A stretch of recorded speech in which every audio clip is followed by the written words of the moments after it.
Dédougou vit au rythme la 13e édition du Festival international des masques et des arts. Des troupes de masques de plusieurs contrées du Burkina et des pays de la sous-région s'exhibent pour le bonheur des festivaliers. Un aperçu de la 3e nuit de spectacle vous sera donné à voir dès le début de ce journal. Et puis, les statistiques le classent comme le 9e cancer féminin. Le cancer du col de l'utérus est très répandu, mais il est aussi évitable à condition de recourir à un dépistage régulier. À Bobo-Dioulasso, les femmes sont invitées à se faire dépister. Le lead est porté par quelques responsables de femmes de la ville et la BBEF. Les détails à suivre dans cette édition. Mesdames et messieurs, bonsoir, bienvenue et merci de nous suivre. On ouvre cette édition avec l'actualité culturelle. L'événement qui retient l'attention, c'est le Festival international des masques et des arts. La 13e édition bat son plein à Dédougou dans la boucle du Mouhoun. Les spectacles se déroulent autant en plein jour qu'en nocturne et font voir ce qu'il y a de plus beau en matière de masques. L'exhibition de la 3e nuit tenue lundi a connu la prestation de masques dits de l'intérieur et de l'extérieur. Des troupes venues de Côte d'Ivoire et du Bénin ont particulièrement retenu l'attention du public. Julien Bayala, Christophe Traoré et Naya Lagdopol Savadogo.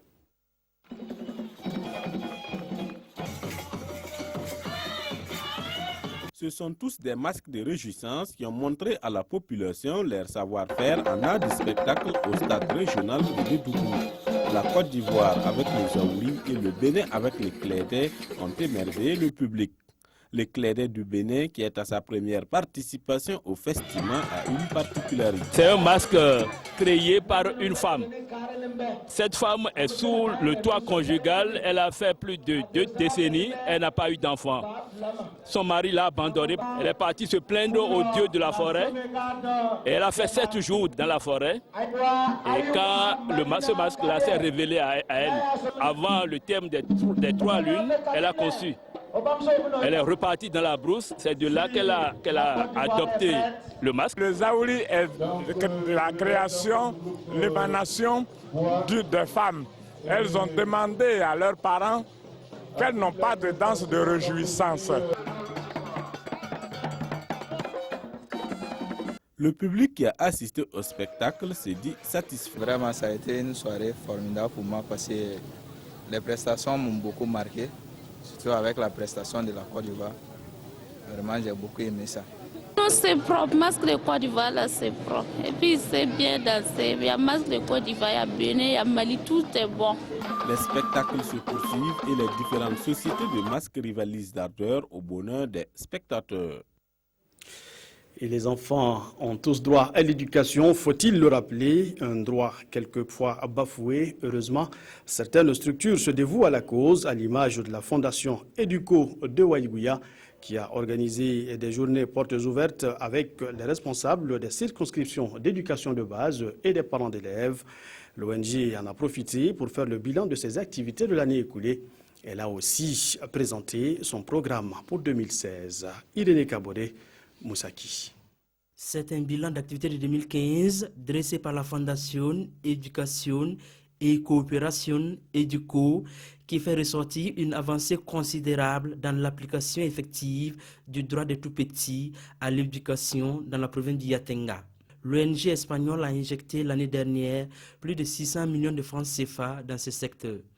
Une somme qui a consisté à doter 70 écoles de cantines et fournitures scolaires. Elle a aussi servi à la construction des salles de classe, l'installation des jardins scolaires. Si on est arrivé à pouvoir exécuter entre 75 et 80% d'un budget global de près de 700 millions de francs CFA en une année, je pense qu'il est satisfaisant.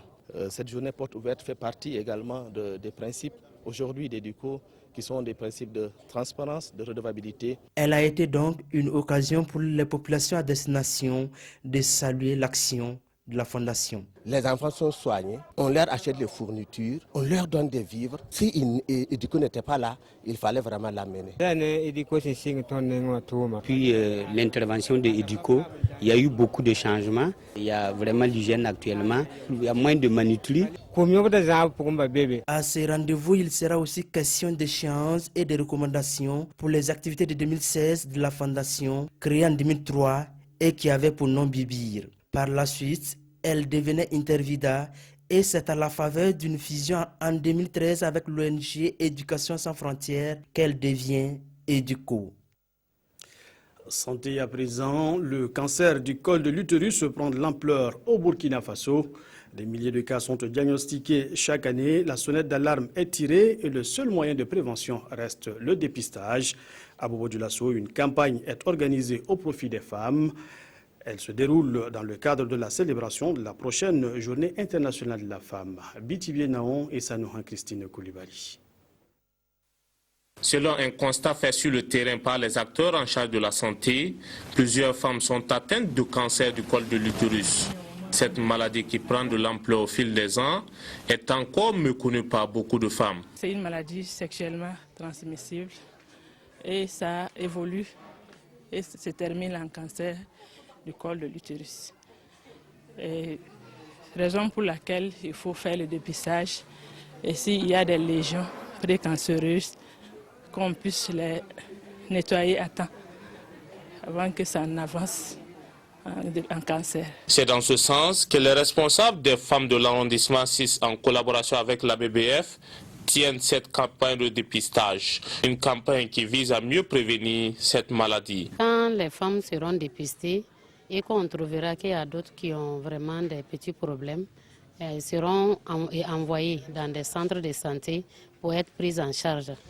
Et à chaque fois que le besoin sera, on accompagne à tout moment les femmes, ce n'est même pas dans cette occasion seulement. À tous les organisateurs, nous disons merci et nous souhaitons que cela, d'ici quelques mois, s'ils peuvent revenir pour celles qui n'ont pas été informées. Cette activité se tient dans le cadre de la célébration de la Journée internationale de la femme.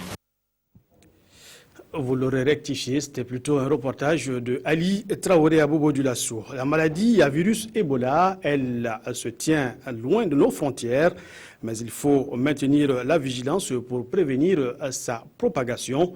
À Dori, cela passe par la sensibilisation de proximité et en cela, les noyaux relais peuvent jouer un rôle important. Eh bien, ils peuvent tout simplement assurer cette information de proximité au niveau des populations. Mais avant, ils ont besoin d'être formés. Des précisions avec Bourema Kane et Joseph Bambara.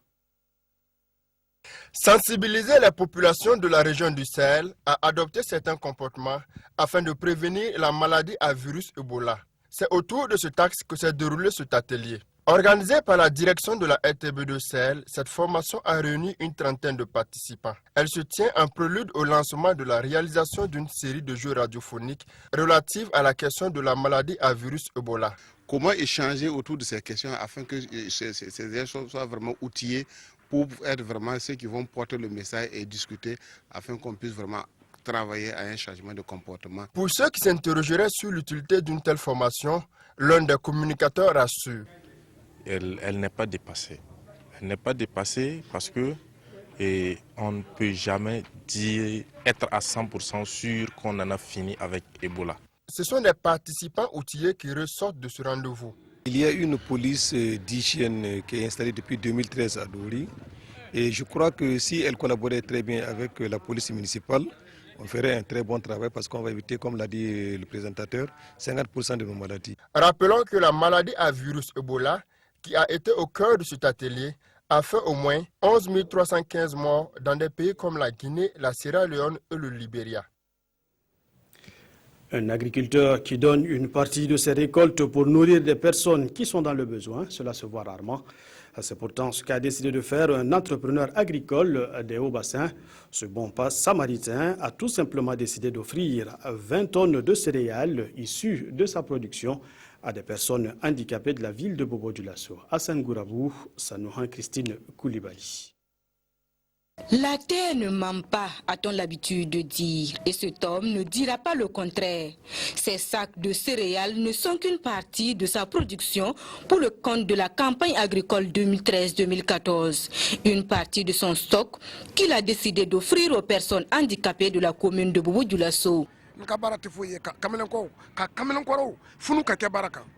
D'habitude, j'invite les jeunes à se lancer dans l'agro-business en envoyant certains se former à Maturuku. Mais pour ces personnes, j'ai décidé de leur donner des vivres parce qu'elles sont handicapées. Elles n'ont pas demandé à être ainsi. Au total, 20 tonnes de céréales seront distribuées à raison de 50 kg par personne. Et pour les bénéficiaires, le geste est inhabituel. D'habitude, on peut nous donner 2 boîtes, 3 boîtes, comme ça. Mais aujourd'hui, on a eu plus qu'un sac de riz ou bien un sac de maïs. Donc ça nous dépasse. Chose normale pour le donateur. Pour Bourema Soré, la solidarité devrait caractériser chaque Burkinabé pour mieux lutter contre la pauvreté. Voilà qui pourrait en inspirer plus d'un. Gourmandise pour finir, et une fois n'est pas coutume, Ouagadougou tient son salon du chocolat, de la pâtisserie et de la glace, prévu pour se tenir du 26 au 28 mars prochain. Ce salon se veut un cadre de promotion du savoir-faire burkinabé en matière de chocolaterie et de pâtisserie. Cadre plutôt aussi pour les consommateurs d'échanger avec les acteurs du domaine sur leur métier. On voit tout cela avec Moussa Ouedraogo et Oumou Sissé. Ces délices seront à l'honneur du 26 au 28 mars 2016 sur le site du CIAO lors du Salon du chocolat, de la pâtisserie et de la glace de Ouagadougou, dénommé Salon Shop Glace. À ce salon, 4 espaces seront disponibles pour les professionnels et les consommateurs. Un espace réservé aux chocolateries, pâtisseries et glaciers. Un deuxième pour les maquis et un troisième espace de jeu pour enfants. Il y aura enfin un podium pour les prestations d'artistes. Nous avons initié un tel salon afin de donner un cadre aux différents acteurs de la pâtisserie et de la boulangerie de Burkina, afin qu'ils puissent échanger avec les différents consommateurs et qu'ils aient un partenariat gagnant-gagnant. Le thème de cette première édition du Salon Shop Glace est « Cohésion sociale pour de meilleures activités économiques au Burkina Faso ». Les raisons qui nous ont poussé à donner ce thème pour cette année, c'est plus pour les raisons que tout le monde connaît dans ce pays. Nous avons depuis octobre 2014, le Burkina Faso traverse des moments difficiles et la cohésion sociale est vraiment importante pour nous aujourd'hui et pour le secteur économique du pays. Le Salon Shop Glace sera un événement annuel. Et pour cette première édition, le Ghana est le pays invité d'honneur. Le choix de ce pays s'explique par sa grande production et la qualité de son cacao, selon l'initiateur du salon.